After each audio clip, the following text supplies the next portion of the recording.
தமிழ்நாடு முழுவதும் பகல் நேர வெப்பநிலை பொறுத்த வரைக்கும் இயல்புக்கும் அதிகமாகவே பதிவாகிறதுக்கான வாய்ப்புகள் இருக்கிறது. கிட்டத்தட்ட நமக்கு பல்வேறு மாவட்டங்கள் தமிழ்நாடு முழுவதும் அனைத்து மாவட்டங்களிலும் பகல் நேர வெப்பநிலை பொறுத்த வரைக்கும் தீவிரமாக இருக்கிறது நம்ம பார்க்கிறோம். இனி அடுத்து வரக்கூடிய நாட்களிலும் இந்த வெயிலுடைய தாக்கம் எந்த அளவிற்கு இருக்கும் அப்படிங்கிறதையும் தொடர்ந்து நம்ம பார்க்க தான் போகிறோம். தமிழ்நாடு முழுவதுமாக உள் மாவட்டங்கள், முதலாவதாக உள் மற்றும் தென் மாவட்டங்களில் இயல்பிலிருந்து கூடுதல் வெப்பம் பொறுத்தவரை அடுத்து வரக்கூடிய 3 முதல் 4 நாட்களுக்கு அதிகரிக்க வாய்ப்பு இருக்கு.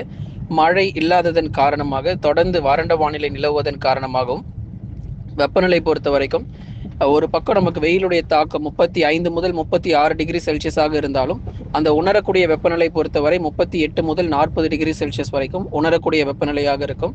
ஆகவே தயவு செய்து எச்சரிக்கையாக இருங்க. பெரும்பாலான இடங்களில் பகல் நேரங்களில் வெளியே செல்கிற தவிர்த்து கொள்ளுங்க. அடுத்து வரக்கூடிய மார்ச் மாதங்கள், மே மாதத்தில் எப்படி நமக்கு ஒரு வெயிலுடைய தாக்கம் இருக்குமோ அதே போல் அடுத்து வரக்கூடிய மார்ச் மாதத்தில் ரொம்பவே தீவிரமாக இருக்கும்.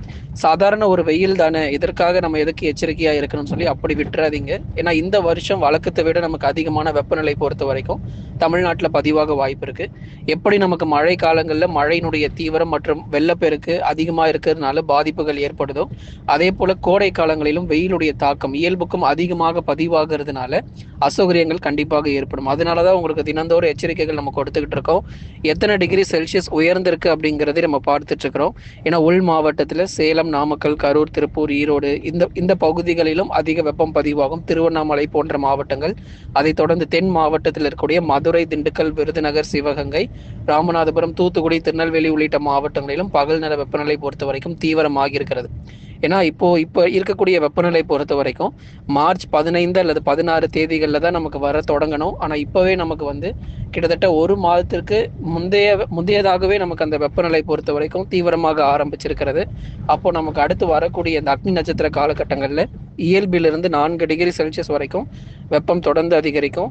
ஏன்னா இந்த வருஷம் நம்ம இந்தியாவில் பொறுத்த வரைக்கும் பகல் நேர வெப்பநிலையானது கோடை காலங்களில் 50 டிகிரி செல்சியஸ் வரைக்கும் வட மாநிலங்களில் பதிவாகும் என்று எதிர்பார்க்கப்படுது. குஜராத், ராஜஸ்தான் போன்ற மாநிலங்கள், அதுக்கப்புறம் வட இந்தியாவில் இருக்கக்கூடிய இன்னும் பல்வேறு மாநிலங்களில் 48 முதல் 50 டிகிரி செல்சியஸ் வரைக்கும் இந்த வருஷம் போகிறதுக்கான வாய்ப்பு இருக்கு.